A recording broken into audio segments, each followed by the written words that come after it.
So the Houston Texans have a rookie that I think surprised a lot of people, if I'm being completely honest. I think it surprised a lot of people. And he was taken in the second round with pick number 42. Quite frankly, it surprised me. But I am starting to wonder if they just found their new weapon in Kamari Lassiter. And in this video, I'm going to go ahead and make the case that he can do exactly what they need in this defense, because this is a very unique defense that's being played by DeMeco Ryans. It is a defense that has been traditionally friendly to the cornerback position. I can think of corners deep in drafts for the 49ers for years that have accelerated and played above their weight. I don't know how else to say it. And I don't mean their physical weight. I mean their draft weight. I mean their skill set. So let's go in this video. Let's talk about the good and the bad of Kamari Lassiter and how they can limit the bad and improve on the good. Because if you thought you were going to get a fully polished corner that has done everything right, has all the intangibles, all the measurables, and everything else at pick 42, you got another thing coming. So first, let's start off, all right? Let's start off with who he is. And this is kind of interesting. He went on and he said this about the Texans, and this is definitely the way you want people talking about your team and rookies coming into the league. He said, I feel like the Texans are coming back with a different kind of mindset. They're bringing a different approach to the game, and I feel like the staff is bringing in a lot of the guys who have the same mindsets. You know, guys that really want to be successful, who are willing to eat off the floor, and I feel like I add that to the team. Now, this is a good segue. If you're new to the channel, if you don't know us yet, we're Lions fans, but we love football, and we specifically love teams that the national media seems to ignore a little bit. And the Texans definitely fall in that. So here's what I can promise you.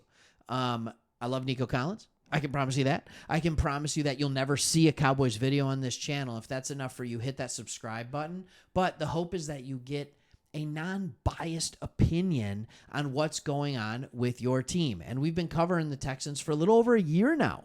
So we thought they had a good chance to be good last year, believe it or not. And man, oh man, did that pay off. So let's look into Kamari Lassiter in just a couple of different ways. I have telling stats that I like to use. Now, what you're going to hear about Kamari Lassiter is that he ran a 4.640.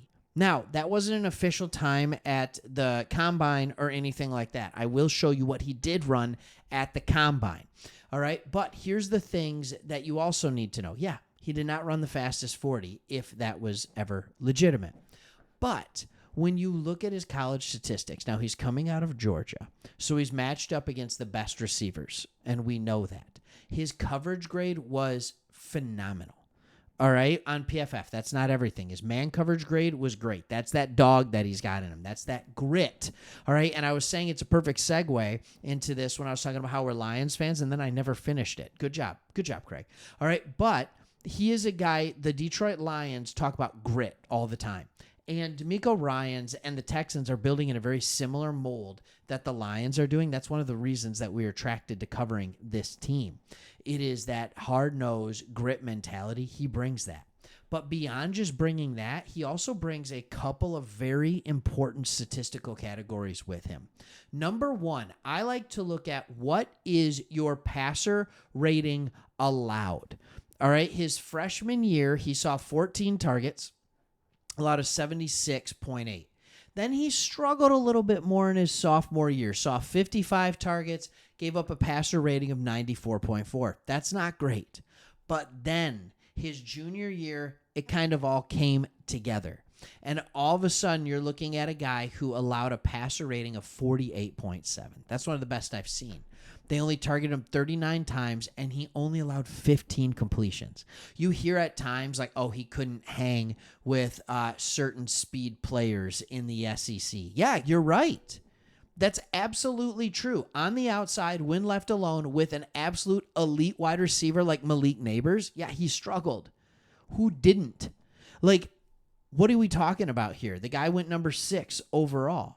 All right. But he has another skill set at a position that I think you guys will be looking for. So when we look at his athletic profile, he didn't do a ton. All right. Not big hands, not huge arms. All right. He's only 5'11". He's 186 pounds. So his composite size is okay. But he is elite at one thing. All right. His agility grade. Now, if you're not familiar with the 3-cone and the shuttle, the 3-cone is a good drill, especially for defensive linemen like edges, to see how quickly they can accelerate and get around the corner, assuming there's no tackle. This is also a very good grade for a blitzing nickel corner or a blitzing linebacker or an outside linebacker. So in those ways, this is actually kind of important for what he does. Now, there's another drill that has been known for, how do I want to say this? It has determined the greatest as far as testing goes toward going into a slot corner role. In other words, those quick, sharp cutting slot receivers, the Amon-Ra St. Browns of the world, the Julian Edelmans of the world. There's a bunch of them out there right now that are wreaking havoc. There absolutely are, playing out of the slot. And so basically, Christian Kirk, right? Things like that. That is the shuttle drill. And he posted a phenomenal time on the shuttle drill as well, which just tells you that he is designed and probably destined to play in the slot. Now, if he doesn't play in the slot, it's not like the other people you have on this roster, the other corners, are anything remarkable on the outside, right? You're looking right now at a competition between Okudah and Henderson right now on the outside, hoping that one of them can turn their careers around after a first few 4-5 seasons not doing well in the NFL. Okudah, some of it play, some of it injuries. CJ Henderson never really got it. Again, a very friendly cornerback system. Henderson's the one who's the most designed to be an outside corner, both with his height, his weight, and his speed profile. All right, he's the guy who's most designed to be an outside corner. Kamari Lassiter, most designed to be an inside. Now, I don't want to be all sunshine and rainbows here, so I will talk just for a second about what I would have liked to see in this position. If at number 42 you're sitting there and you're trying to find a slot corner and you're just saying, slot corner, that's what I want, I would have gone Mikey Sainristil from U of M. I think he is the best slot corner in this draft.